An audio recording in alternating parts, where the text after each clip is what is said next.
On this link, you will find a number of relevant resources. So you can log in first. Please let me know once you're here. Essentially, to log in, you go to the login tab, and you will see here that you can create an account with your email and password, or with one of the social media networks if you have a profile there. So please let me know how many of you have already created an account. You can put number 1 in the chat box if you have already created an account. All right, thank you, Emmanuel. Okay, great. Thank you, everyone. Okay, if you have already created an account, you should be able to go to your profile. So on this profile, there are several important things to remember. On this profile, you will see your picture. Obviously, we want to have a name and a face so that we can connect with you. There are some social media accounts that you can connect to your profile. So we would love to stay in touch on LinkedIn, on Facebook, on Instagram, know about your research work, and Twitter. So please update some of this information that you're comfortable sharing. You can also put a short blurb about yourself. So give us a sense of who you are. Are you a student? Are you a faculty member? Maybe you're already a trainer and an expert. So we would love to get to know you. And then what you will start seeing is, as we go through the coursework in this program, you will get points. These points are grouped by achievements, and those achievements include completing a lesson, completing a course, running a pipeline, running a specific code block, maybe completing a session, and things like that. And then you will see your program, if you already registered for the program, appear right here. So you will be able to see the programs that you're a part of by going to this tab. And you can see here I have a list of them. So let's take a look at how does this actually work. So if we go to the main site, you can go to programs. And this is the program that we are discussing today, Machine Learning for Biomedical Drug Discovery. And here you have the information about the program itself with a little overview of the program, all of the sessions. And then you will also see some of the elements of the program. How they will fit together is the subject of today's session. So we will provide you with training, which is a combination of online sessions, self-study guides that you will find on this portal, including some practical exercises that you'll be able to do as you go through to build up your technical skills. After you complete the coursework, you will get certificates. So all of our coursework is certified and reviewed by multiple institutions and partners. And so you will get a certificate that you can share. You will have access to mentorship. So the people that you see today in this program are some of the mentors that will be available during the program. Depending on the level of your access that you've purchased with the access to the license, you will have an option to schedule a meeting with a mentor. We'll also go over some of the cloud tools today. So we'll show you how to utilize our big data analysis platform, and we'll also show you how to utilize some of the coursework that includes practical skills that you can develop right in the browser. Importantly, this is more than just a training program. Essentially, we view it as a first step to collaborate. So those of you that are joining today and starting with the program, that's why we want you to complete your profile. Your profile is going to be an important place where others can learn about you and connect with you. And hopefully you leave this program not just knowing how to do several things, but also getting connected with people that you can form long-term collaborations with. So the best way to do that is actually to join our LinkedIn group or a group on social media like Facebook. How many of you are on LinkedIn? I'm on LinkedIn too much, but those of you that are on LinkedIn like myself, you will be able to connect with me, obviously, but also with all of us here. And the way to do that is to join our Omics Logic group. So I'll paste the link right here. Okay, why is it important to join a social media group of people that are associated with Omics Logic? The reason is because, first of all, you will find that there are over 1,000 members here that are experts in a variety of different domains, including people that work for biotechnology companies, pharmaceutical companies, faculty at different universities around the world, including the US, Europe, India, and other places. You will find here people that have completed our training in the past, and you will see how they develop over time. We have our research fellows that post here their research projects, so you'll be able to see what they have been able to do and achieve. And obviously, all of us are here as well. So if you hated the program, you can tag us. If you love the program, you can tag us as well. So that's something that we encourage all of you to do in this program as well. Okay, so as I mentioned, all of the coursework come with a certificate of completion. So let me briefly describe what the certificate of completion is and how to achieve that stage. So a program consists of several different elements. These are going to be online sessions that we will review in just a few minutes. It includes some coursework that you have to complete, and it is certified as well. And it also includes some of the point-based system that we have on our portal. So the point-based system allows us and you to track your progress as you go through the different stages and assignments that are presented to you in this program. So we expect everyone to get to a minimum of 10,000 points, and that gets you to a level of expertise that we all know that you have completed some of the basic training on the portal. Once you reach a level of 10,000 points, you are also eligible to work on an independent project. So all of you hopefully will get to that point. And if you're interested in developing a showcase for what you have learned and maybe how that aligns with your research interests, you are welcome to submit a research project proposal. To submit a research project proposal, you will get a form, a personal invitation to submit a project proposal. And once you submit it, we will try to assist you as much as possible in completing that research project in the duration of this program. If you want to continue and work on that research proposal even after the program is over, you're welcome to do that. You have an option to join our research fellowship program. Importantly, that research fellowship over the summer will come with a research symposium in August, where you will have access to experts and judges from top universities in the US that will be able to comment on your project presentation. And so if you're interested in that, please do reach out to our team. So Nalika here, Dr. Mohit Mazumdar, myself, you can reach us out by email. So Nalika, if you could please list out the emails here so everyone would be able to join. Okay, so before I go on, are there any questions about this? How many of you have already joined the LinkedIn group?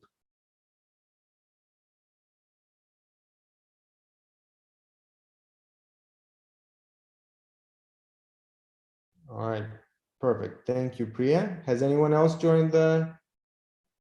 All right, great. Thank you, Nish. All right, I see a few of you. Could I repeat the part about points? Yes. So again, the portal is free. Anyone can join the portal, and you have access to some free courses that you can go through and kind of understand how they're structured. For those of you that are part of the program, we will track your points. Every time you complete an achievement, let me briefly show how that works.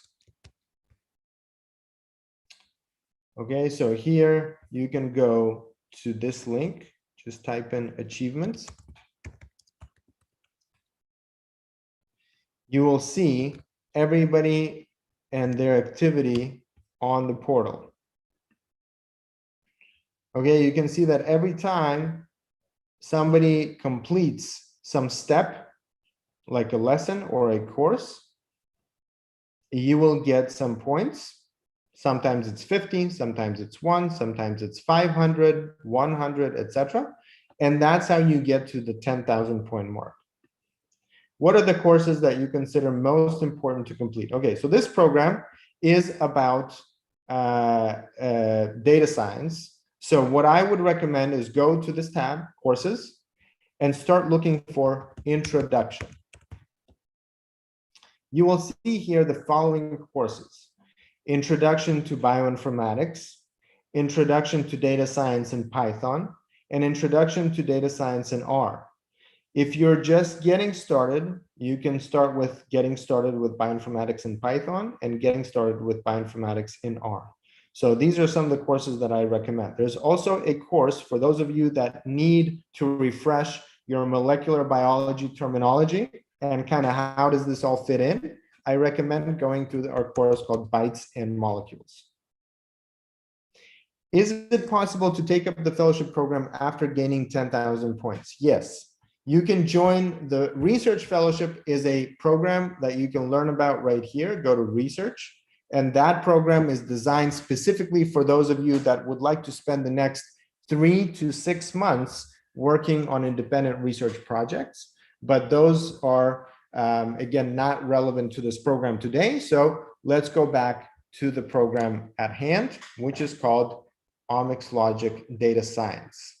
Okay, and I will pass this on very soon to my collaborator, Dr. Sujit, who will speak about data science. But I first want to make sure that we go through this introduction. So our typical program on data science includes the understanding of the various omics data types, formats, and associated challenges, exploratory data analysis, and processing that data to prepare it for analysis, application of supervised and unsupervised machine learning methods to exploration of biomedical data. In this particular program, we're going to expand the number of topics, and we're going to also talk about things like deep learning, neural networks. We're going to talk about natural language processing and some other important tools that are relevant to biomedical research, but also relevant to some of the other data types. However, what we will try to do is give you a complete roadmap for data science. So this is a month-long program. In this program, you will find data sets. We will share with you some curated data sets that you can practice with. You can explore and visualize, making sure that your visualization is impactful and accurate. You will understand research methods as you read through publications and you come across different figures. You'll understand what they represent.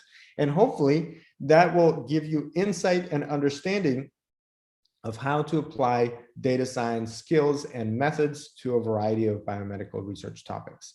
So that's why we call this Omics Logic. So Omics Logic, the purpose of this program is really to connect the dots and provide you with a variety of different access points so that you can continue and learn all of these important topics.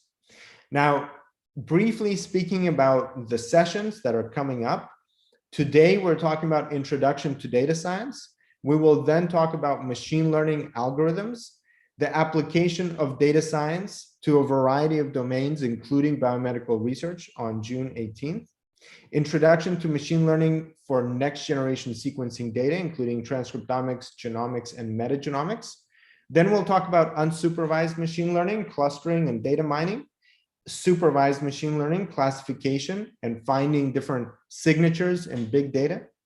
And then we will transition to a second part of the program, which will be focused on an independent project. So that is to develop a proposal on how you could apply machine learning tools to a variety of important topics in biomedicine or associated topics.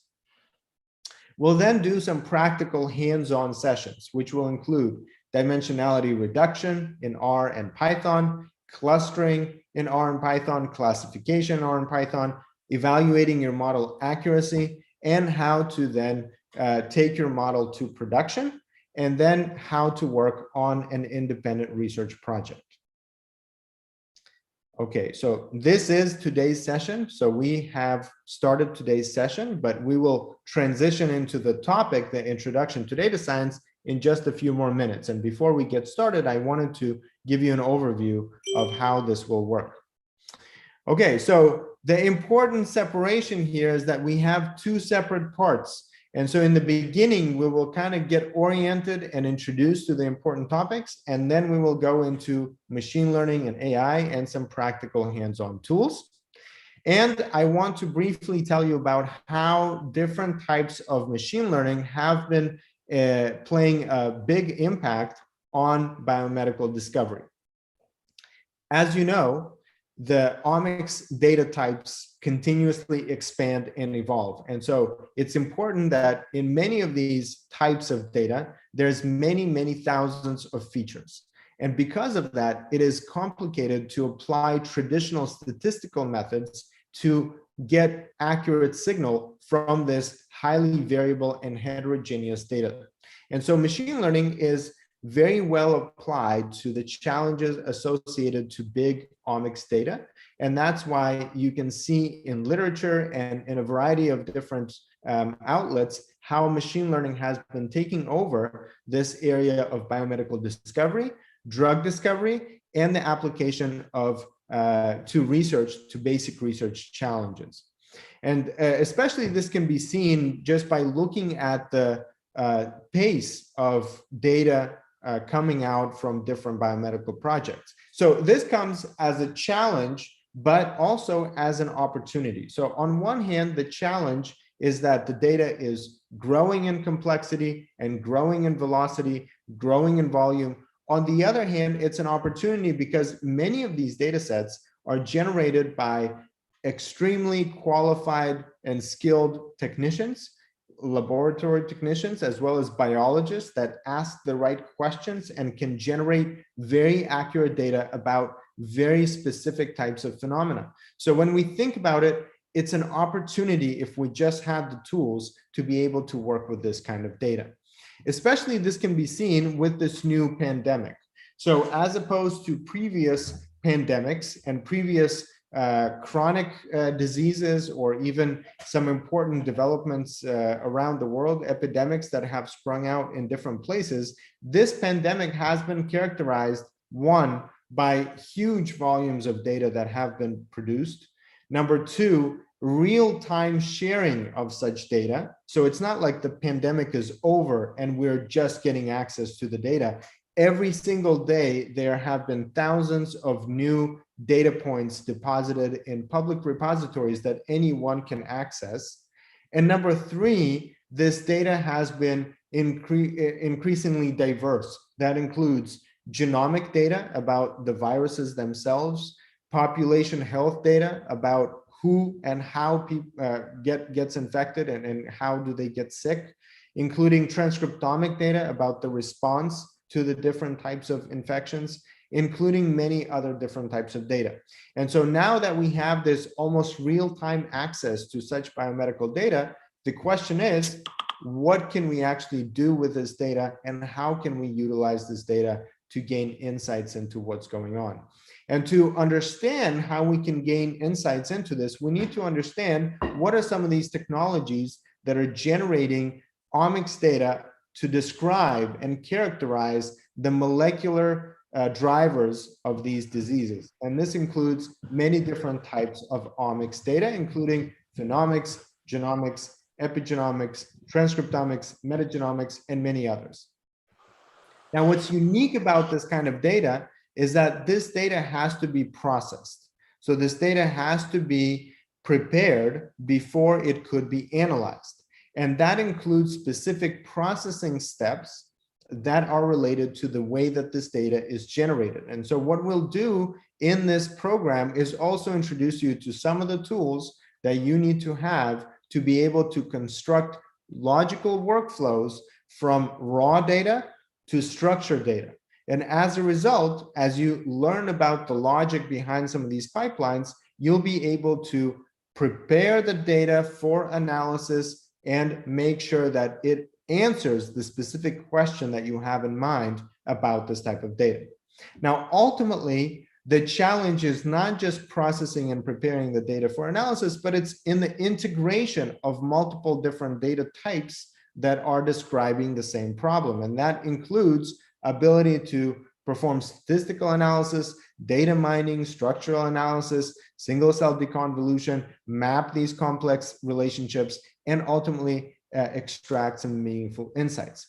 So in this program, we'll talk about all parts of this process, from how the data was prepared to generate the data set that we're looking at, to then data processing, or how to clean and organize the data and prepare it for analysis. Then we'll talk about exploratory data analysis, how we can visualize and mine data for patterns to eliminate noise and focus on the signal. And then how to structure your analysis with a specific strategy to understand how different statistical models or different types of methods and algorithms apply to a particular problem. And then how we can get some meaningful insights or inference. What can we extract from this type of analysis that is relevant to the problem at hand? So there's many different types of unstructured data, but the important part is that there's much more unstructured data than structured data. And the problem with unstructured data is that you can't really analyze it. And so many data scientists, unfortunately, are excited about how we can apply different latest techniques and models to train on this data. But if you don't have access to structured data, essentially that's impossible. So we will spend some considerable time talking about structuring data. When you structure data, data could be organized into many different objects. And so we will also review how different data objects and different types of structures could be useful for a variety of information points that are in our input data. And so we'll talk about vectors, data frames, matrices, arrays, and others. We'll talk about data normalization and exploration to understand what are some of the prominent features of the data and how we can transform it into the data types and data structures that are most useful for different types of analysis. And we will talk about some statistical properties of data that allow us to think about experiment design.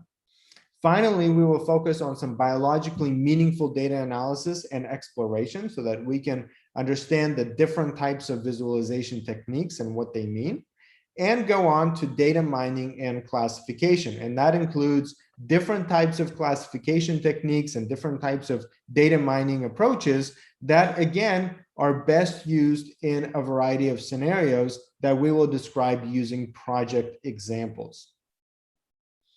Now, many of you are probably coming to this program already knowing some coding and knowing how to organize your infrastructure on your own computer, but some of you might not be. And so what we wanted to do is to make sure that this program is accessible to those that have a coding background and those that do not. So if you don't have any coding background, that's absolutely okay. We will go through all of the basics. How is code organized? And then you will have an ability to practice some of these things right in your browser before you take it out of the browser and onto your computer. So how many of you already have RStudio installed on your computer?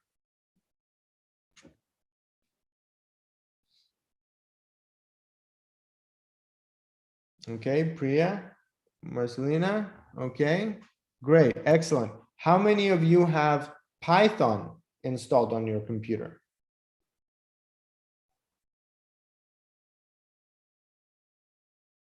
Okay, great. So what are some of your favorite environments where you use Python? So somebody mentioned PyCharm. Anyone else? Colab, okay. Jupyter, Google Colab, VS Code. All right, excellent. Visual Studio Code, VS Code, yep. All right, excellent. So those of you that, is there anyone here that does not have RStudio installed yet?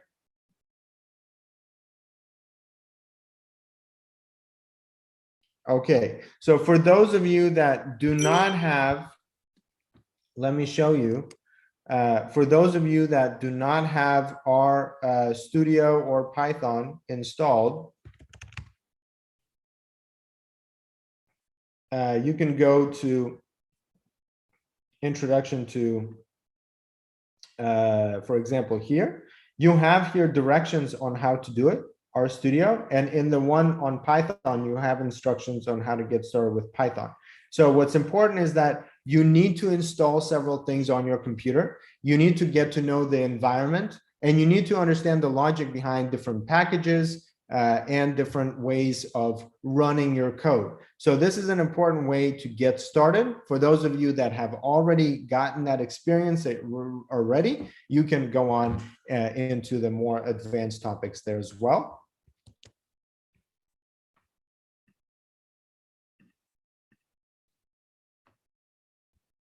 Okay, so we talked about coding. All right, now the sessions that we will have, like today's session, are going to be interactive sessions that are going to be supplemented by some of these online materials. So it's important to come to the session when you are ready. And so when you're ready, you probably have to complete some course or some lesson or some practical assignment. And then that is the way that you can leverage these interactive sessions in the best way possible. So the interactive sessions are to review, they are to ask questions, they are to get help, to get you unstuck. But to be a full part of the program, you have to be an active participant. So for those of you that have already joined the program, we have a Slack channel that you will get invited to after you complete your registration. And so how many of you have already joined the Slack channel for this data science program? All right, great. All right, so some of you have. If you have not, but you have already joined the program, then you need to ask us, you need to reach out to Sonalika, marketing at Pine Bio. She's our community manager, and she will help you get set up so that you can ask questions, you can post your progress, or you can address any specific challenges that you see, maybe something wasn't covered and things like that. Now, all of the sessions are going to be recorded. So after the session is recorded, it's uploaded to our YouTube channel, and you will get a recording right there on the program page, as well as on the Slack channel. All right, so we already signed up. Let me briefly show you our big data analysis platform so that all of you are also signed up there. Please go with me to server.tbio.info and let me know if you are there. You can use the exact same login and password that you got when you registered for the program. Okay, so anyone, in fact, that has registered on the Learn portal will have an account. For those of you that are not not a part of the program yet, you can still do a demo. So let me briefly demonstrate what this platform does. Okay, please let me know once you're on this link. Maybe put something in the chat so I know you're there. All right, thank you. All right, anyone else? I'll give it a couple more minutes. Priya, thank you. All right. So once you are logged in, and I can see that I'm logged in just by hovering over this profile icon, let's go and we'll try two things. So as you can see, this platform is organized into the following sections. This is for big data processing. And here you have some things that you can try without any coding. So I will show you two things. The first one is an example of a processing pipeline. So I'll go into this demo. There's no need to upload anything, but it helps you understand the logic behind the analysis. So you can see here the different steps. You can then perform pre-processing or cleaning up the raw data and filtering it for all kinds of technical variation. Then we perform mapping. And so you learn about the reads and the exons and how they are spliced together to form transcripts. Then you can find how the transcripts are added on into the annotation file or the GTF file. And then finally, how do we quantify the abundance of gene expression? So one of the data types we will deal with is gene expression, and that is transcriptomic data. So here you will find some of the outputs that you will need to work with transcriptomic data from a curated project that you can learn about on our portal. Okay, so this was example number one. Example number two, once you have that data already, you can perform what's called principal component analysis. And inside of this pipeline, you will also get code for our studio. So if you want to modify the code and you want to run it on your computer, you can do it from right here. So again, this platform combines big data processing directly from NCBI or from your own computer with downstream analysis techniques. Many of them are implemented in R, and you will be able to download the R script from right here.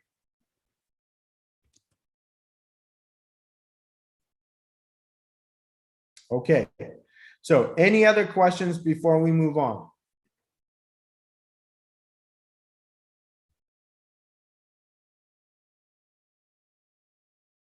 Okay, if there are no other questions, I want to introduce our speaker for today, Dr. Sujit. He is the founder of PharmaToppers and the co-founder of Optam PVT Ltd. He has a PhD in chemoinformatics and drug design, as well as AI in drug discovery. Durba, we will address all the other questions at the end of the session, so please hold on to your questions. And Sujit, I will pass it on to you. Thank you, Ilya.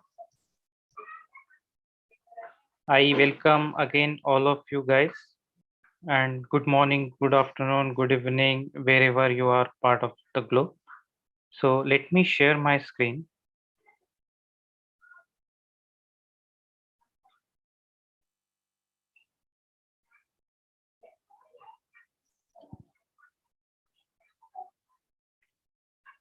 Sonalika, could you please confirm if my screen is visible? Yes, sir, it's visible. Thank you. So guys, as a part of entire 1 month program, this is an introduction to data science, of how we can use it for a life science. In this program, I would be talking more on a data science perspective, and that something about some mathematical part of a data science and machine learning, what exactly is happening. But definitely I'll correlate most of the terminologies, most of the things to the life science or a pharma data.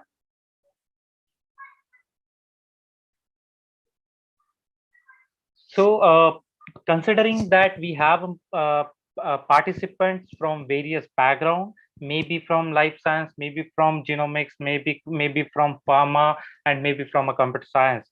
So guys, have you ever wondered how Amazon, eBay suggest items for you to buy? You used to get some notifications, right? Do you know Gmail filters your email before it comes to you as a spam or a not non-spam categories?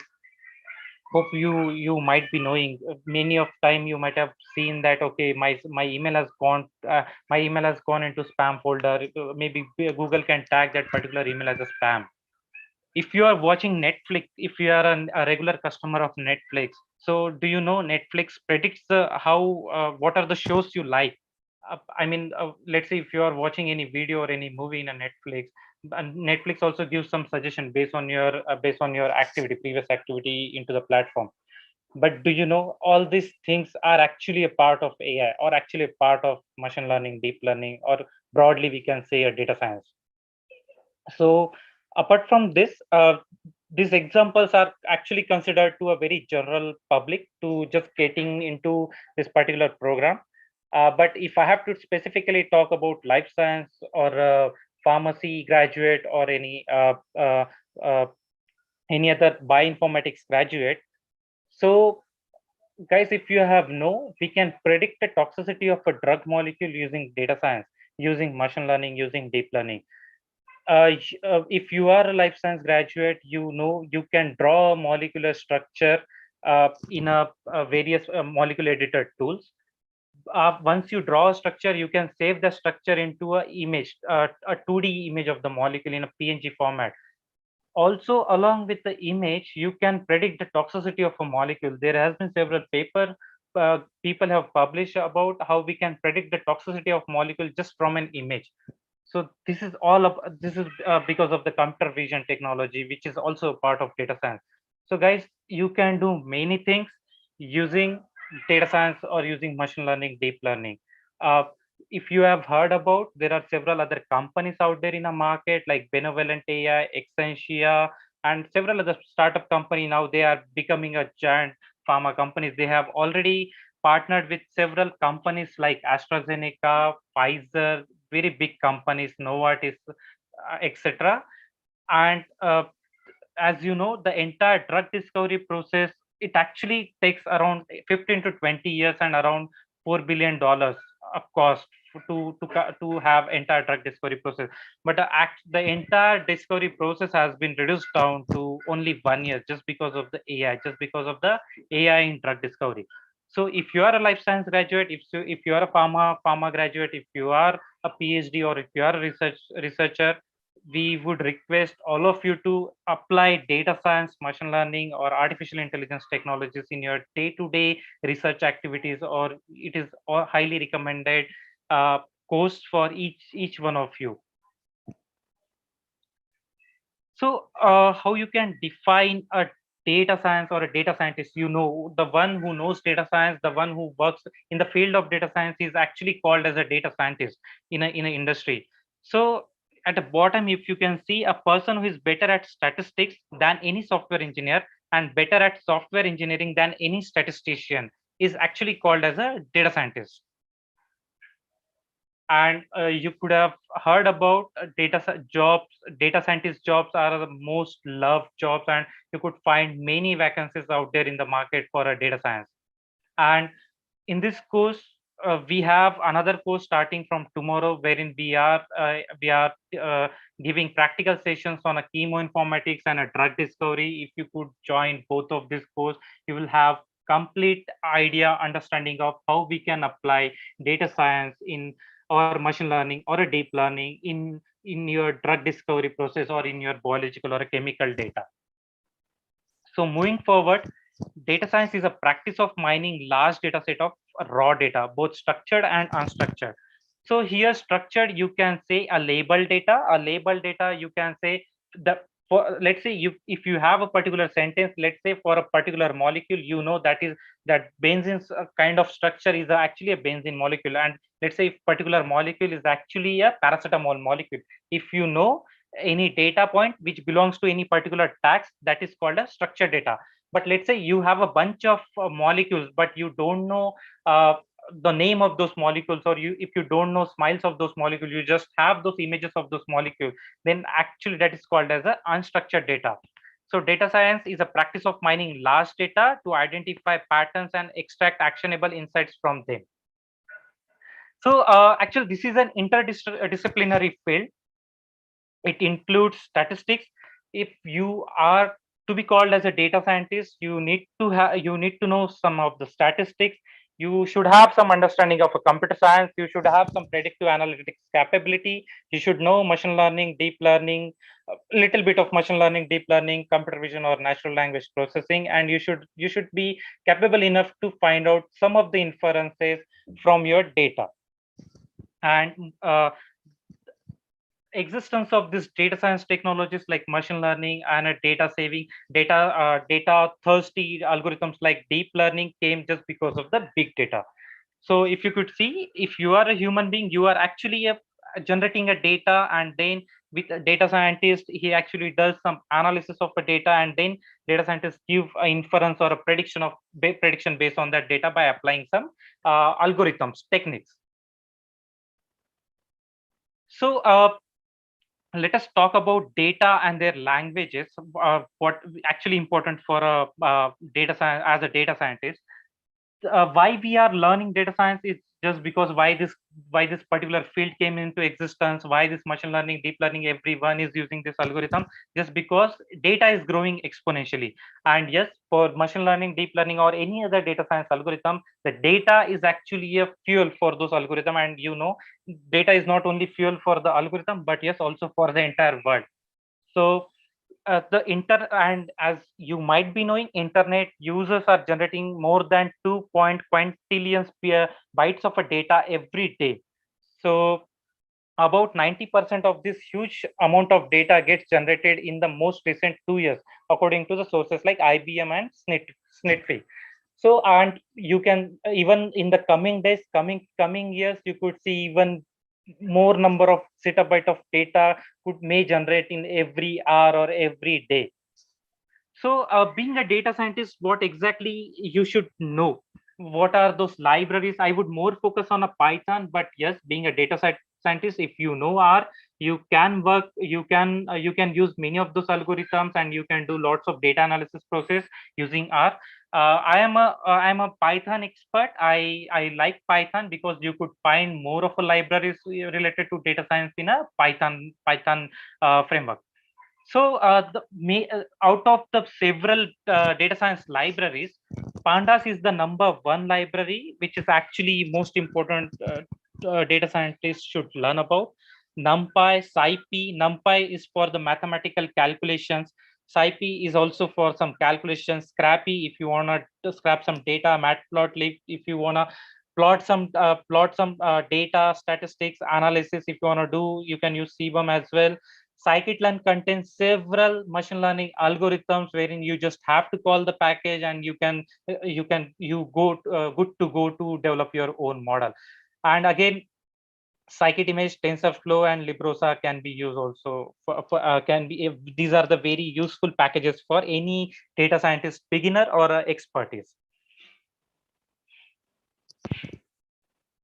So okay, as we are talking about data science, so let me directly jump into data science life cycle. What exactly the steps involve being a part of data science day-to-day activities, data scientist day-to-day activities. So, and then after this data science life cycle, we will look it into all other machine learning, deep learning, all other algorithms, and there's some mathematics behind those algorithms as well, along with some life science, specific to life science problems, or specific to as a life science examples. So what could be the first step being a data scientist? What you would do very as a first step, or how data science workflow works on? So defining a problem statement. To work with any data science problem or any to bring data science approach to any of the problem, you should have a perfect, well-defined problem statement. If you don't have, you can work on to define perfect problem statement. Then the most important step is data collection. Having a very good amount of data and having a good quality of data is actually a uh, uh, strong base for any data modeling process or data science life cycle. You need to collect good quality of data. You need to have uh, amount of the quantity could be anything. I mean, where there are several algorithms which can work on a less amount of data, but yes, you should have always a good quality of a data. We should always focus on a quality rather than more on a quantity. So data collection is actually a systematic approach to gather relevant information from a variety of sources. And this data collection, which you can actually use using data mining algorithms, some data mining techniques, and also you can do web scraping for data collection. And also there are several open source repositories out there in the market wherein you can download the data and you can start practicing and developing your very first model. We can say hello world model, machine learning, hello world machine learning model.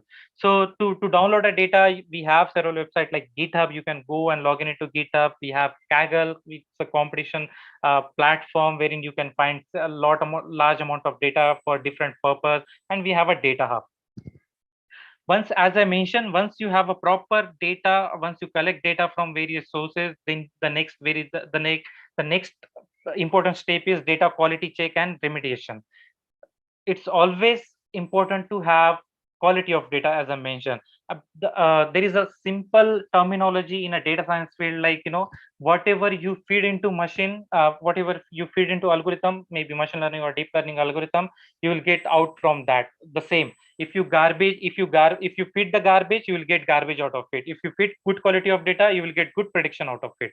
So data analysis and data cleaning processing is actually a very important step in a data science life cycle, being a part of data science life cycle.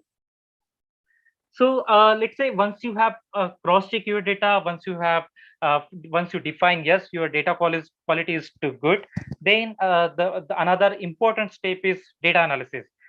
So at the end of the life cycle, I'll tell you what are those out of this all those steps. What is actually the important step in the entire data science life cycle?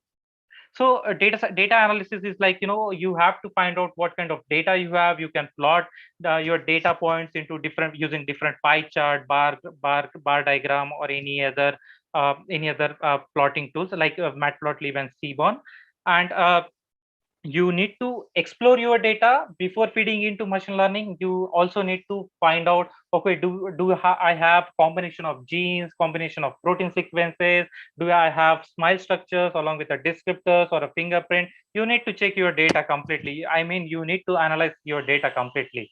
So once you analyze, you can segregate your data. Let's say if you just wanted to work on a gene part, you can put only gene related data, or you can put descriptors or a fingerprint to the machine learning model.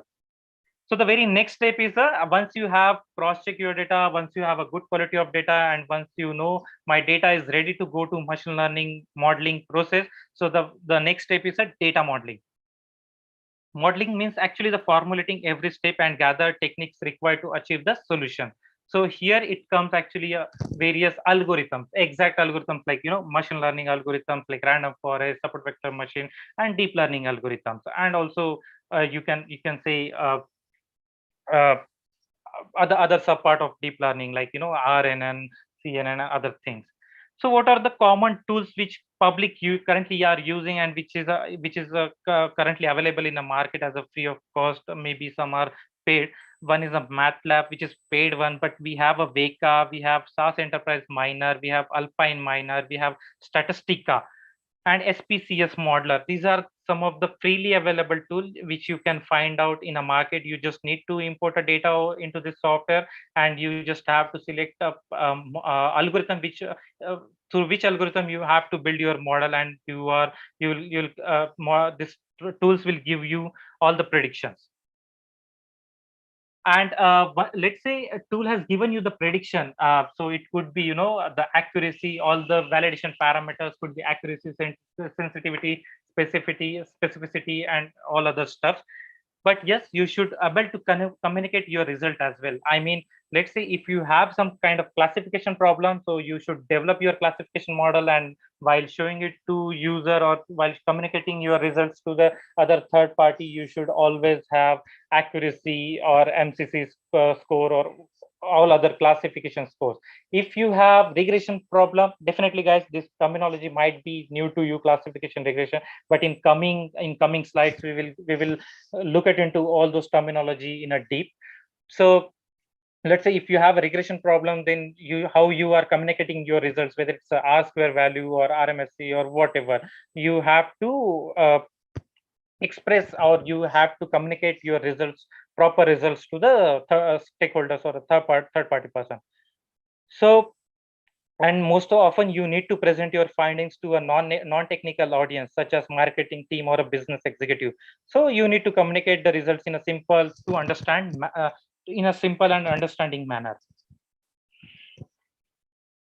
So by collecting all these steps, so first is a data discovery. You can say data gathering, data preparation, model planning, model building, operationalization, and communicate results. So guys, the first step, second step are actually the most important.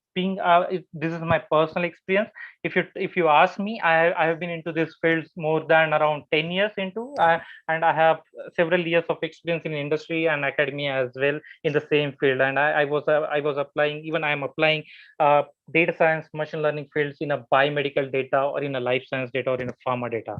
So being a data scientist, I would more focus on a data part, because as I mentioned, whatever you feed into machine learning, you will get out of it. If you feed garbage, you will get garbage out of it. If you feed good quality of data, you'll get better prediction out of it. So that's why I more focus on a data part.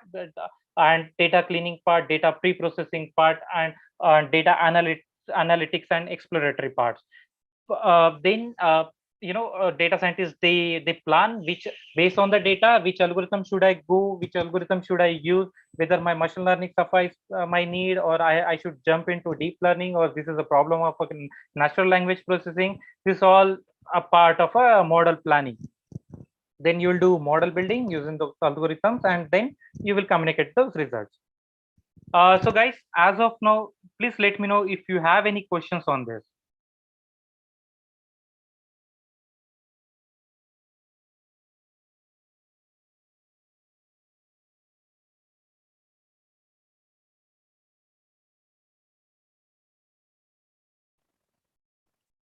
If you have any questions, you can unmute yourself, and you can ask me questions.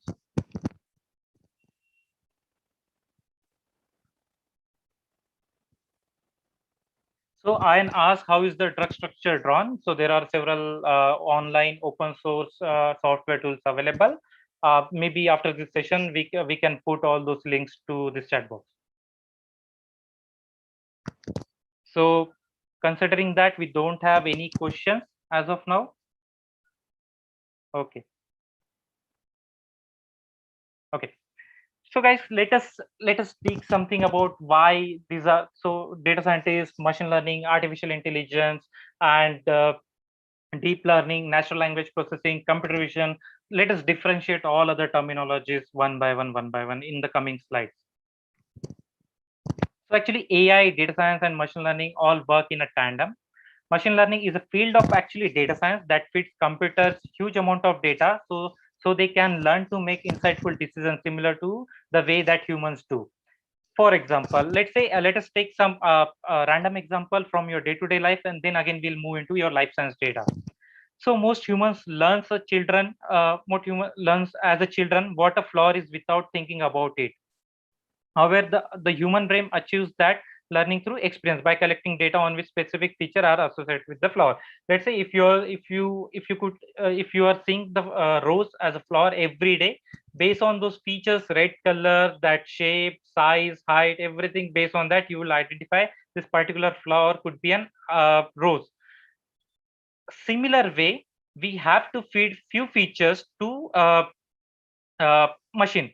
Let's say if we are building a model for a pipe for a flower, so we have to feed those features to machine, saying that okay, this particular flower has a red color, this have some height, this is the shape for a flower, this is a dimension, this flowers actually comes in this particular time frame, this could be a part of big tree, small tree. These all the actually parameters or features for those flower. Once we feed into those features, machine will understand, okay, this features belongs to the rose, and then finally machine will predict, okay, this if particular features come in the future, then machine will understand, okay, yes, this is actually a flower.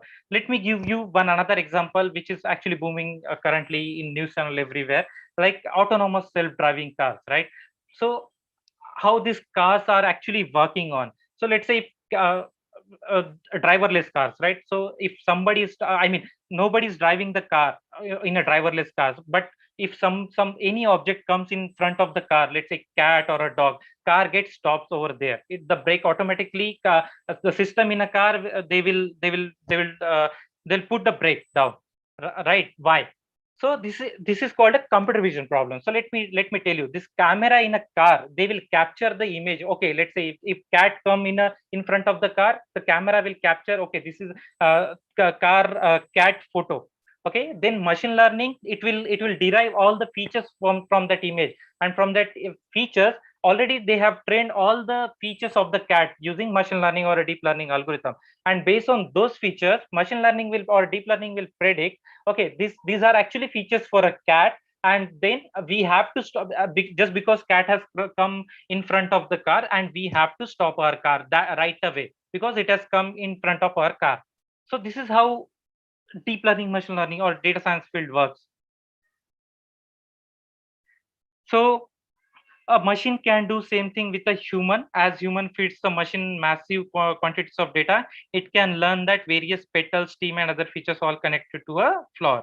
At the same example, if I have to take an example in in our let's say chemistry point of view, if you are aware with the chemoinformatics, if you are aware with the chemical data, so let's say if you have a paracetamol molecule, you have a 2D structure or a 3D structure of a paracetamol molecule, then the next step is what exactly you have to do. You have to calculate the features of paracetamol. The features could be paracetamol have an OH group, paracetamol have carboxylic group, it has a benzene ring. So you have all those features of those paracetamol. So then you have to feed in those features into algorithm. Could be a machine learning, random forest, support vector machine, k means nearest neighbor, any algorithm. And then machine will predict, okay, if such features are there, so these features are actually belongs to paracetamol. If in the future, if any such kind of features come into this model, the model will predict, okay, this features are actually belongs to paracetamol, and then it will predict, yes, this molecule is a paracetamol molecule. So this is how this machine learning, data science, or deep learning actually works. So I'll again, these are just a superficial example. I'll go in a very deep to explain you how exactly it works, what mathematics is behind all those algorithms. Okay.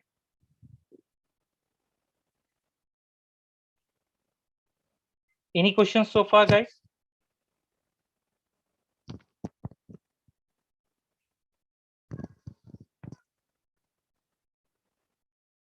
Yeah.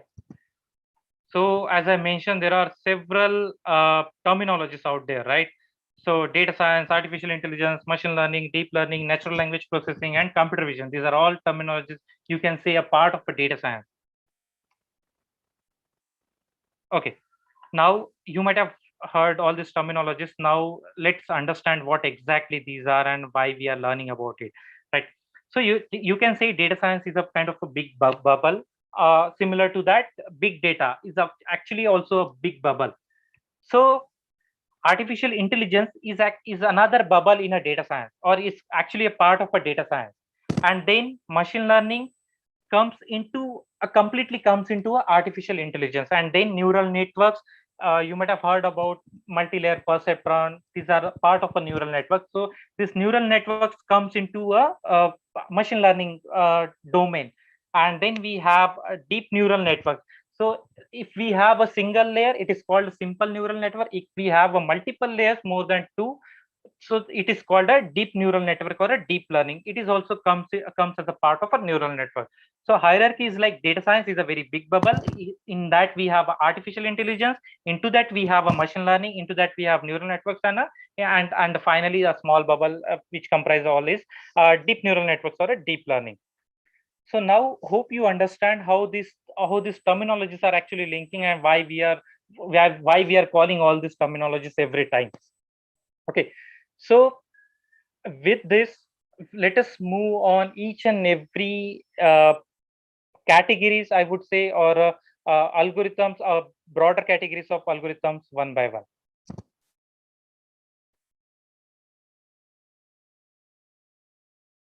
So let us talk about machine learning. So, guys, before moving forward, let me again explain you. Let's say there is a small baby, there is a small child. We teach him every time. Okay, this is a spoon. This is how you have to talk. This is how you have to call. This is how you have to get out of your bed. This is how you have to walk. So we feed in each and every information to the child, right? So likewise, this algorithms, or you can say this machine, we have to feed each and every information to the machine. And like another example, you might have seen the robot movie from the Rajnikant, if you're a part of India. And let's say how the brain of that robot works. This is everything is artificial intelligence. It contains, as you have seen, it is maybe a combination of machine learning, deep learning, neural networks, all those algorithms. So this robot brain is actually artificial intelligence. So while creating a robot, or while developing a robot brain, they feed each and every information to the robot. This is how you have to walk, this is how you have to jump, this is how you have to get in from your bed, this is how you have to uh, take a spoon. All these things they'll teach to robot. So this is a machine wherein you have to teach this machine as a child. Okay. So let us go a small definition of a machine learning. So machine learning algorithms enables the computer to learn from a data and even improves themselves without being explicitly programmed. So as you so what exactly this definition meaning is, initially you have to feed data to the machine, and then based on your data, machine can understand, okay, this is how I have to act, this is how I have to react. But in the further events, eventually machine keeps on learning themselves. Let's say in further, if you keep on feeding the data, and whatever machine is predicting based on his experiences, machine keeps on learning whatever he has predicted, whether this prediction is correct or not. If it is correct, it will understand. If it is not, next time it will avoid to do that particular wrong prediction. So this is how machine learning works, and without being explicitly programmed means you don't have to tell each and every time. So actually we have to make our algorithm or our pipeline so that our algorithm should learn itself in a further, in a subsequent events of our process. So machine learning is a category of algorithm that allows software application to become more accurate in predicting outcomes without being explicitly programmed. So like Google, if you are typing something, let's say if you are searching for a shoes in a Google, very next day or maybe in next 2 or 3 days, you will get several ads from a shoes companies to your, maybe to your Gmail, maybe to, or maybe in your any of the social media sites. Maybe if you are browsing through Facebook, these ads will come up automatically, because they'll understand, okay, Google will, I mean, this algorithms at the back end, they have algorithm. So they'll understand, okay, you are searching for a shoes, and they immediately they'll keep on showing those shoes ads to your browsing panel, wherever it is, whether it is a browser, whether it is a social media, might be Facebook or anywhere. So the basic premise of machine learning is to build algorithm that can receive input data and use statistical analysis to predict an output while updating output as a new data becomes available. So again, while building a model, there are several steps which I'll let you know. I mean, we have to divide our data into training set, test set, validation set, and we can build a model using training set, and we can use test data to find out how my model performs very well for unknown data, and again on a validation set data. So let me walk you each and every step in a coming slide. So as I said, machine learning is used everywhere, from automating tasks to offering intelligent insights. Industries in every sector try to benefit from it. You can apply machine learning algorithms in business, in your life science data, in finance, in IT sector. If you have to manage your computer processing, or if you have to find when your computer, that is called ML ops. If you have to find when your computer is going to get shut down, in how many hours, you can even predict using machine learning. If you have to find out at what time period your computer hard disk is gonna get full, you can find this information, or you can predict this using machine learning. And other examples are like, drugs classification. You can classify all your drugs. Let's say if you are a chemist, you can classify your drugs on a, let's say, benzopyrrole category, or indole containing ring category, or many other chemical class categories. You can predict the toxicity of molecules, and you can generate even new molecules using machine learning. There are several companies like AstraZeneca, Pfizer. They have generated new molecules without being synthesized in a lab. They have generated new molecules using GAN, generative networks. There are even several algorithms out there, so where by which you can generate a new molecule. And you might have heard natural language processing. You can generate a new sentence. If you are talking something, machine can generate new sentence after your sentence. So these are all, everything can be possible using all this data science or machine learning technologies.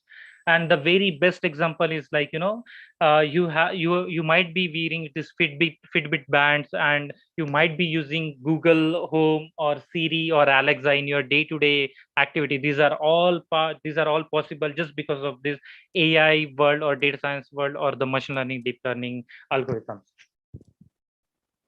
So I hope you don't have any questions so far. Yes, so we have one question: is same machine learning work in computer chess game? Yes, in a computer chess game also we have AI system. Yes, exactly. So guys, if you feel shy to ask questions publicly by unmuting your mic, you can please type your question in a chat box. Priya Uppal has said, please explain NLP. Please, sure, Priya. We'll have several slides over after this about NLP and other algorithms as well. So guys, let us dig down something into a history of artificial intelligence or history of a data science, when it has started. So actually, these algorithms were available to the scientific community late in 1950s. But because of a lack of data, because of proper data, that time big data technologies was not there. So because of that, we were not having organized data in a public resource. So that's why this algorithm, although there were this algorithm, but nobody was using this algorithm. And another point is like computational power. Previously, if you have seen early 19th century computer or early 1950s 1960s computer, they are actually very big computers.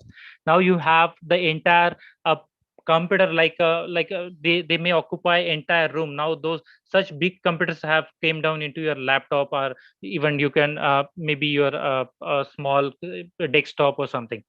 So that's why this algorithm was in a hidden state, we can say, even I can say. But yes, eventually this algorithm came into picture. Many people have start using these algorithms, and they start modifying their algorithm based on the data, and they were getting very proper output once the data is available to those algorithms. So I can say 1990s or 2000 could be a very good point to start with. I mean, people have started using machine learning algorithm everywhere, and eventually after 2010, or in between 2000 to 2010, we could see evolution of a deep learning. Many researchers from Google and Facebook, they developed several algorithms. And they made it free to public. You have all those deep learning algorithm and other computer vision and NLP algorithms.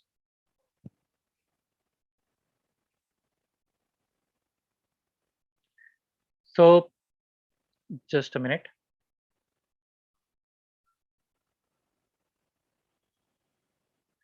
Yes, Luis. So yes, the goal of this entire course is, we will explain you each and everything.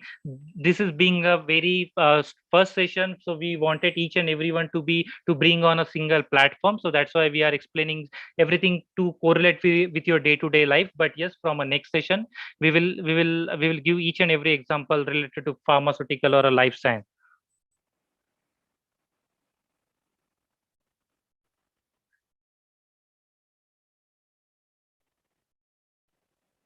Okay. So what are the so you understood what exactly machine learning is. So then let us learn something about what are the types of machine learning. So yes, there are different types of machine learning. One is the supervised machine learning, second is the unsupervised machine learning, and third one is the reinforcement learning. So the very first is the supervised machine learning. So in the supervised machine learning, we have a classification and regression. So as I mentioned, let's say guys, let me directly jump into example, and then I'll explain you what exactly it is. So let's say, again, talking on a biomedical perspective, let's say you have a set of molecules and you need to find out whether this particular molecule could pass a blood brain barrier or not. Okay, so you will have a two set of molecules. One set of molecules would be those molecules which could pass blood brain barrier, and another set of molecules which doesn't pass blood brain barrier.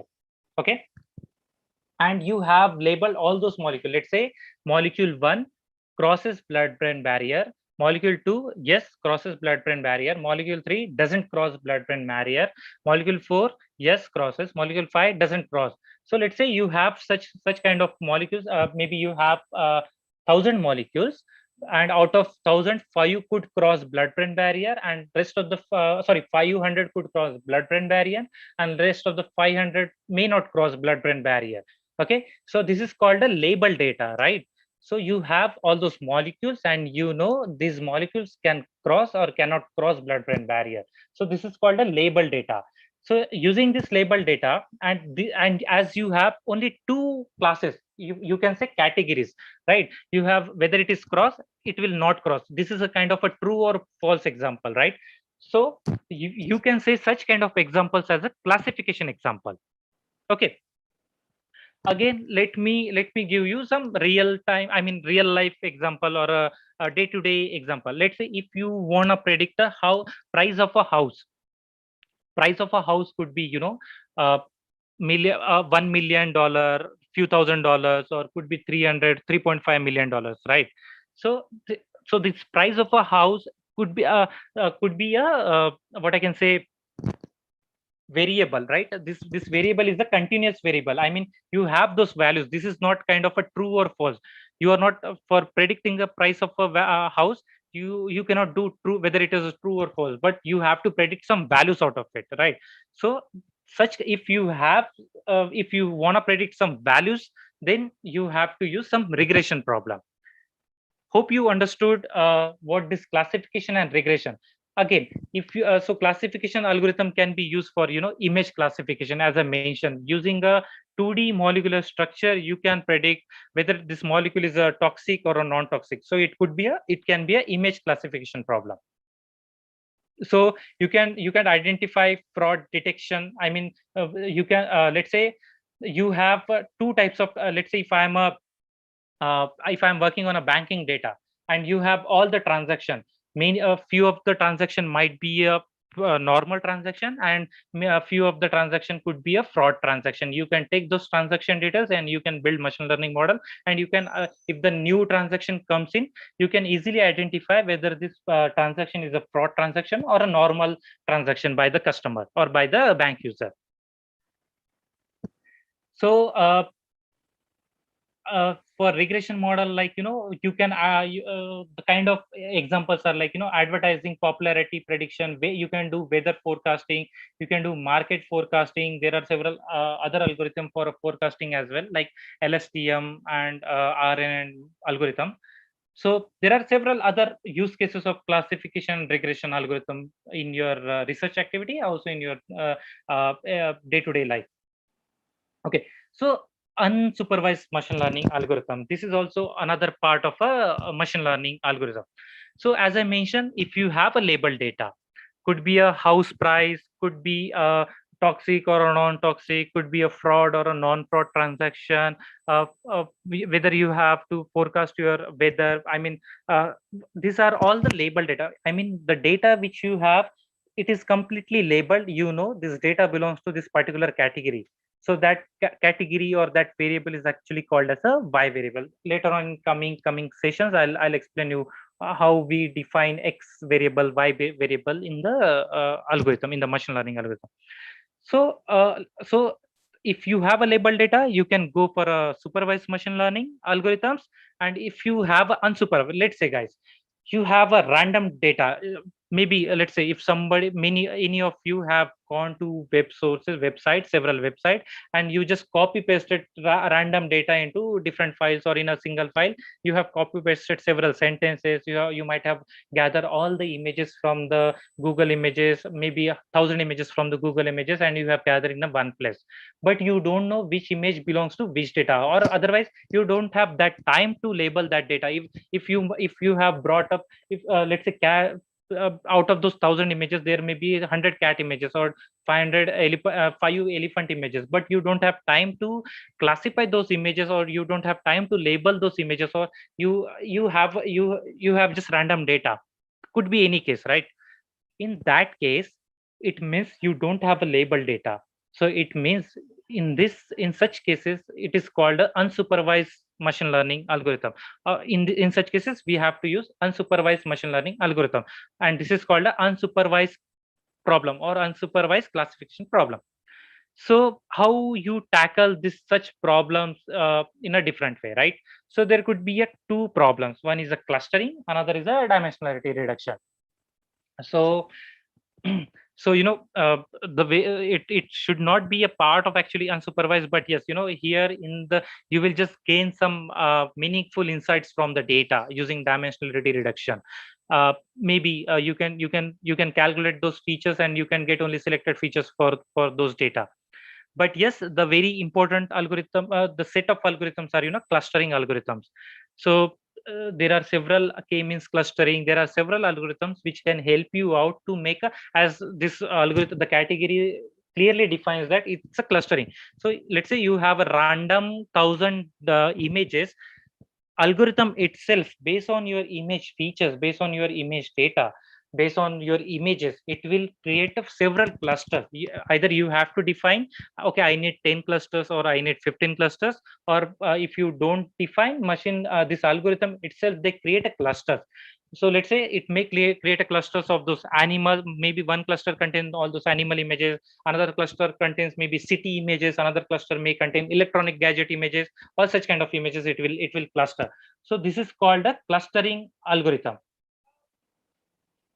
Okay. So what you can kind of real like example, customer segmentation. So let's say you have a website, and a lot of traffic is coming into your website, and you have to traffic in the sense where a lot of visitors are visiting your website, right? So you have to categorize those users into different categories, whether they belongs to a business people, whether they belongs to a industry employees, whether they belongs to a government employees. You can categorize those users into different categories using clustering algorithm. Okay. So I'll go through each and every question after this session. Maybe I can reserve 5 or 10 minutes for the question and answer. So another algorithm could be a reinforcement learning. So one of our fellow, he asked whether we can use this algorithm into a gaming, right? Yes. Reinforcement learning is actually used in various games, mostly in a chess and other games. So this algorithm is used for robot navigation, real time decisions, learning tasks, skill acquisition. So how this algorithm can use for a robot navigation, right? So maybe it's better if I explain you with all those images in a coming slides. So let us go deep dive into those supervised, unsupervised machine learning algorithms. Sonalika, I have a question for you. Shall I continue for another 10 to 15 minutes, or should we stop this session here and we can open platform for a question and answer?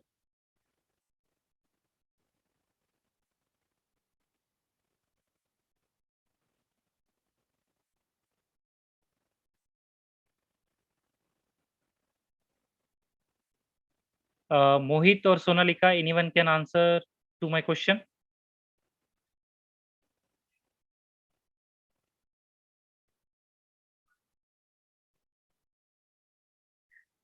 Okay, guys, let us quickly look at this supervised, all this description, whatever I have explained you. Let us quickly look at this algorithm, and then I'll answer all of your questions. So classification, as I mentioned, you can classify various diseases, disease or no disease, whether it is a which color, red, blue, maybe any kind of. This could be there should not be this should not be always only two types, whether it is a true or false, or red or black, or a disease or no disease. There could be a multiple categories as well. Uh, maybe protein. Okay, this drugs belongs to protein 1, protein 2, protein 3, or protein 4. Here we have 4 different categories, right? So that is called a multi-class classification or a multi-label classification. If any drug belongs to protein 1, or either protein 2 or protein 3 or protein 4, that is called multi-class classification. Or if one drug may belongs to protein 1 and protein 2, or maybe protein 1 and protein 4, or maybe protein 2 and protein 4, that is called multi-label classification. Okay, guys. And we have, as we discussed, regression problem is when the output variable is a real value. Could be a drug activity. If you have to find out the drug activity, biological activity of a molecule. If you have to find out the molecular weight of a molecule. If you have to find out uh, IC50 or K10, all other parameters. The algorithm which you will use for supervised and unsupervised algorithm are, linear regression, logistic regression, K nearest neighbors, decision tree, random forest, gradient boosting machines, XGBoost, support vector machines, and also neural networks. So for unsupervised learning, as I mentioned, let's say you have a random set of data at right side, you could see a computer will automatically clusters that data into different clusters. And output is dependent upon the algorithm, which algorithm you are going to use it. So in the unsupervised learning, clustering and association, as I discussed, the algorithm which you are going to use is k-means clustering, hierarchical clustering, and neural networks can also be used for a unsupervised machine learning. And in a maybe in a next section we will look into reinforcement learning. This is a very interesting algorithm wherein you'll get how exactly robot gets navigation through those algorithms, how we feed in data into those algorithms. And these are some tools, or you can say some open source platforms available for all the data scientists to work on such kind of problem. So I would like to walk you through some demo, but definitely next session I'm going to walk you through some code demo, how we can write those machine learning those code, how we can use those machine learning for our problem. We don't have to explicitly write a code, or we don't have to do all such mathematics. Being a biological student, being a chemistry background student, I don't have to write all this algorithm. There are several packages available out there. We just have to call the package. We just have small understanding of Python, and we just have to call those packages, and we are good to go. We just have to feed in data, and we have to call those packages, and machine will does everything, and it will give us the prediction. In the coming slides, we have several other, I'll explain you how deep learning works, what are the formulas for a deep learning, what exactly mathematics behind deep learning. No, I'll not go much deeper into the mathematics, but yes, I'll definitely correlate how you can, let's say if you are feeding your molecular structures into a network, let's say in this network. So how this calculation exactly happening, and how this particular thing it is producing, whether it is a particular molecule. I have taken an example of dog and cat, but yes, I'll explain you how you have, let's say if you have fed in gene expression data, if you have fed in molecular descriptor or a fingerprint, what exactly happening in this hidden layer, input layer and output layer. I'll explain you a little bit of math with a little bit of mathematics. And we have a lot more stuff to cover in the coming lectures in the entire session of 1 month. So it could be a very interesting journey with you guys, me, and with my other fellow colleagues from our collaborators. And so this could be a very great starting point for you to jump into. If you are not completely new about data science, it could be a great starting point for you to jump into data science field. And if you want to change your field, maybe you are working, we have several people from an industry. If you really want to change your career, this could be I don't say this is a blockbuster course, but yes, this could be a starting point for you. Based on this course, you will learn many things, how what exactly you can do in your data science. We have seen several students or several people, being a pharmaceutical graduate, being a biological, being a life science graduate, they have implemented this algorithm, they have used these technologies in their own data, in their pharma data, in their drug discovery data, in their life science gene expression data, and they developed several good models or good softwares out of it, and they got very well recognition in their industry or in their research work. So guys, I am hoping all of you for a next 1 month journey association with all of you, and definitely you and our team will enjoy this entire 1 month session on a data science, and you will learn many things about data science in the coming days. So now I'm open for questions. Hello, sir. Sorry, sir, we were not there when you called us. We were in a meeting. And so we have a question on YouTube. I just wanted to ask that. So El Khari asks, I'm not a data scientist, but I'm looking forward to use machine learning, especially genomic and transcriptomic data analysis in my research. But he doesn't know how he can start. And he's asking which things could help him to initiate himself in the field and make progress as quick as possible. And that is, I think, the common question of a lot many people as well. So could you please tell how people who want to make a career in data science, how they can start? Yes. Thanks, Sonalika. So, guys, uh, as I already mentioned, being a life science graduate, even if you don't have any experience in a Python, any experience in data science, any experience in machine learning, that is also fine. This data science course, the entire 1 month course, is actually designed for you guys. If you don't have any understanding of a computer science or of a Python programming or anything, in this course we will help you out to learn Python, basics of a Python. We will help you out to for a various machine learning, how we can use those machine learning or a deep learning algorithms specifically in your life science data, maybe a genomics data, maybe a transcriptomics data. So this course is actually for you guys, and we will help you out. We will walk you through the entire process of a data science in a life science. So I would say this is one of the finest course in the world which actually applying data science in the life science.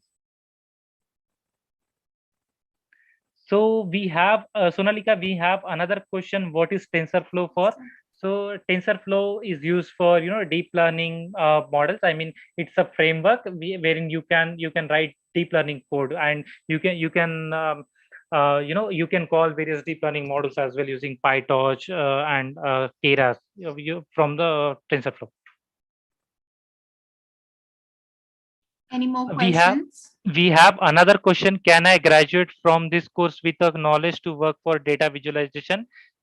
Yes, you will get lot of insights, lot of knowledge about data visualization into this course. We will help you out. Let's see, if you have given an input of a gene expression data or a transcriptomics data, we will help you how you can do data visualization, how we can generate data graphs, how you can analyze those biological data. We will help you out entire throughout this course.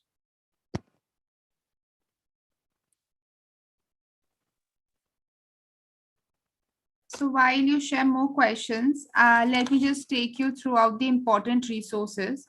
So first of all, those who have not registered yet and they are looking forward to register themselves, you stand the last chance today because we have already started with the session, and this session was a free session for everyone. That's why we didn't close the registrations yet, but we would be closing them really very soon. So to register yourself, you have to go to the Omics Logic portal. And if you're signed up, great. If you're not, then please sign up and go to the program page. Now, once you go to the program page, you will have a list of all the programs which are ongoing and the upcoming ones. Here you will get machine learning for biomedical drug discovery, and also informatics for biomedical drug discovery is there as well. Now I'm mentioning about this because it's the next part of this program which we started, the biomedical drug data science and drug discovery program. And once you go to the machine learning for biomedical drug discovery program page, this program page would open up. To proceed your application, you have to request for more information and then register yourself for the program here. Fill out all the details, we'll get your registration and we'll reach back to you. You can also get all the session details here. Now everyone who has enrolled till today, they all have been added to this program page. Now when I say they have been added to this program page, it means that throughout this course you need to keep this program page with you. You can simply bookmark it, and whenever we'll have a session, you will see the Zoom link for the session just below this. And also, the moment we are done with the session, I would be uploading the session video, and you can just see the recorded session on the program page itself. And those who want to register themselves directly by paying, so they have to just come to the options of payment we have. So we have 3 levels: beginner, intermediate, and advanced. Now these the segregation basically based on the provisions which you would be having, and the provisions they are mentioned and move ahead with your payment. Sorry, my internet connection is unstable, and that's why there is an issue. So this way you would have to proceed with the payment, and those who have the promo code, they can just apply it here. And like what all topics would be covered in each session. This is the blog which we have.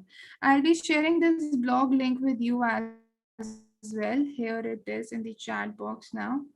So you can simply go to this blog and learn what all programs, like what all sessions we have, and what all topics would be covered in each of the session, and what are the various other resources for the session. Everything is mentioned in the blog itself. And for today's recording, I would be sending out the recording to everyone, and it's also there because we went live on YouTube. So we have a question. Dilip is asking, Python alone is good enough for the drug discovery process, or R is mandatory?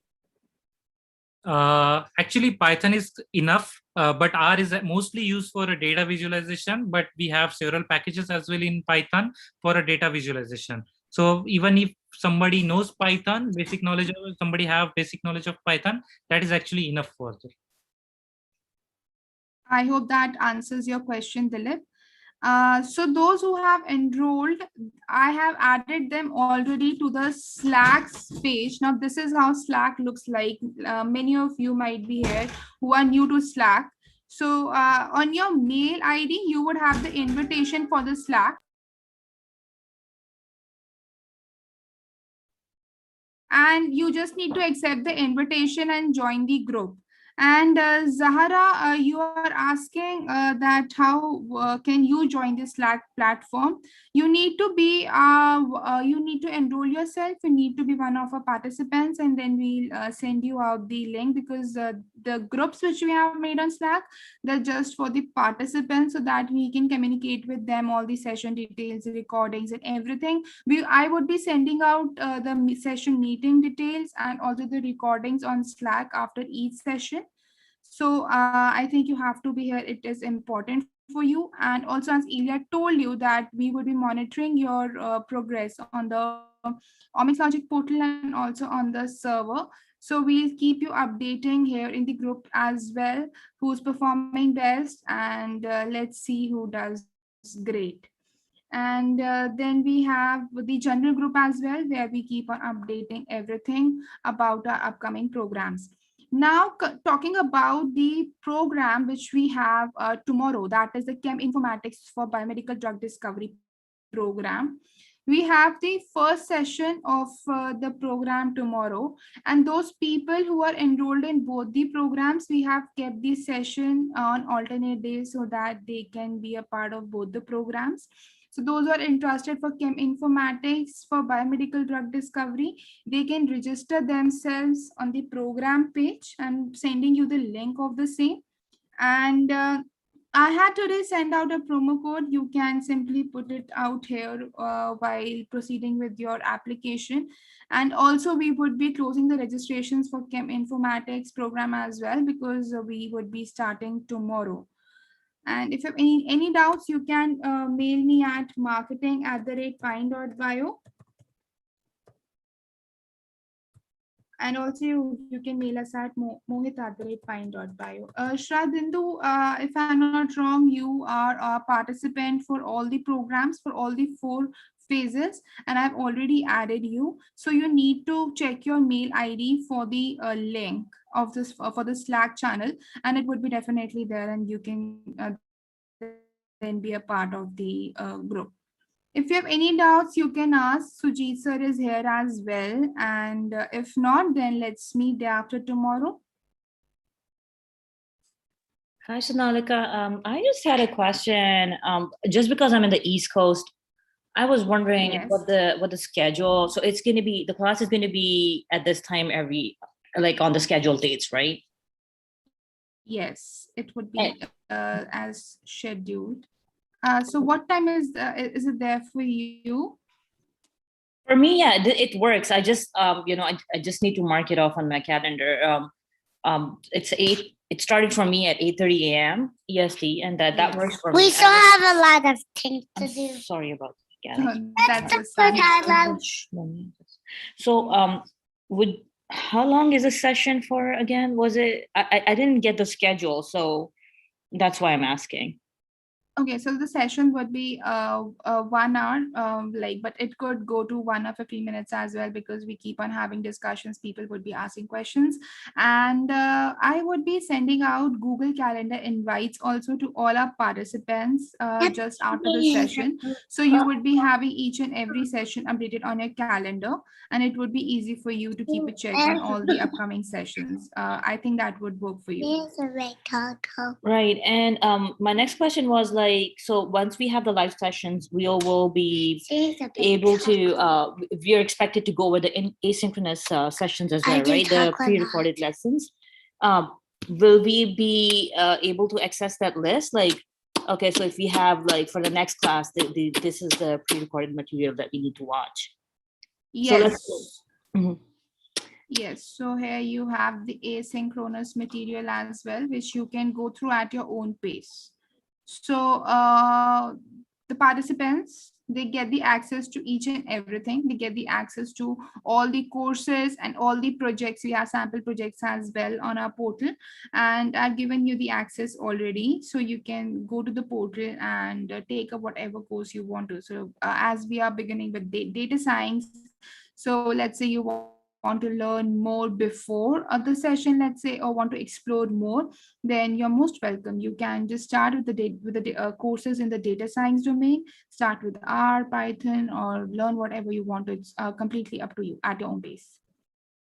Thank you. Welcome. And also, let's say Bria starts with our coding introduction to data science, and once she completes the course, there are a number of assignments in the course as well. You need to submit the assignments, and once you complete the course, only then you will get the certificate. And let me also tell you this, that we look forward to updated profiles. Like I told you that we keep on communicating the progress of each of the participant across our different social platforms. So I want you all to please update your profile with a profile picture, and also link all your social accounts, link your Facebook, LinkedIn, so that when we post about you across, people know who you are and what your progress is. And it's a great way to stay updated with everything, right? Because if you're putting in so much efforts, then why not keep it on your profile as an achievement, and you would get the certificates once you complete the course. Okay, then it was nice meeting you all. If you still have any doubts, you can ask, or else you can mail. And also Dr. Sujit, you can mail Dr. Sujit as well. We have something. Okay, Sarah. Hello. Thank you so much for being a part of. Yes, sir. Over to you. Hi, I have a question. Yes, please ask. Go ahead. I'm trying to What's your good access name, the please? T server. My name is Mohit. I'm trying to access Okay. the T server bio account, but I'm not able to. It says invalid email or password. Yeah, I've you had the just account for, texted. yeah. Oh, okay. So are you using your TBA info server details, which we gave you? Yeah, you sent a password to my mail, right? Okay, so Initially. we have actually made few changes to our portal. We shifted from Edu portal over here. That's where there were few things that we were updating. So now on the TBio info server, you can also log in with the login credentials you used for the omics logic portal. So that would work for you as well. So the ID and the password you use to log in on the omics logic page, you can use that on the TBio info server as well. You need not require any extra credentials from us, and that should work for you. But still, if it does not, then you can text me over Slack or mail me, and I'll just fix it for you. Does it work? Yeah, all right. Thanks. I am logging using my Gmail account, so I'm not sure what to do now. I Your don't have any credentials you for Omics Logic.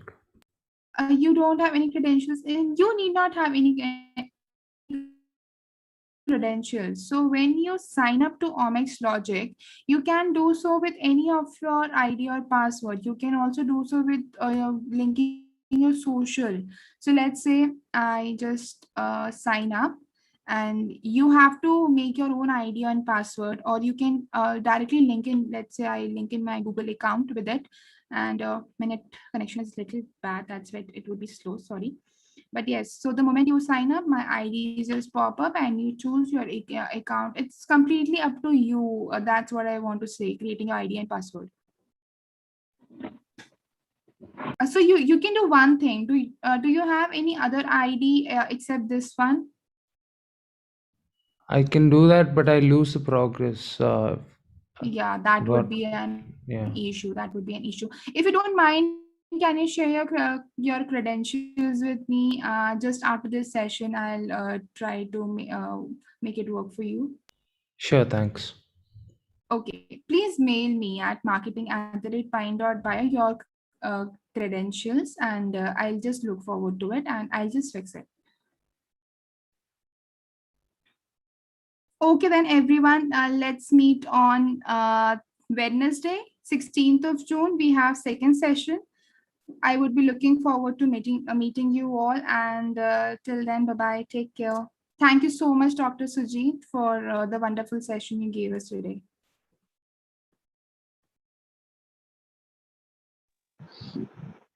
Thank you, Sujit.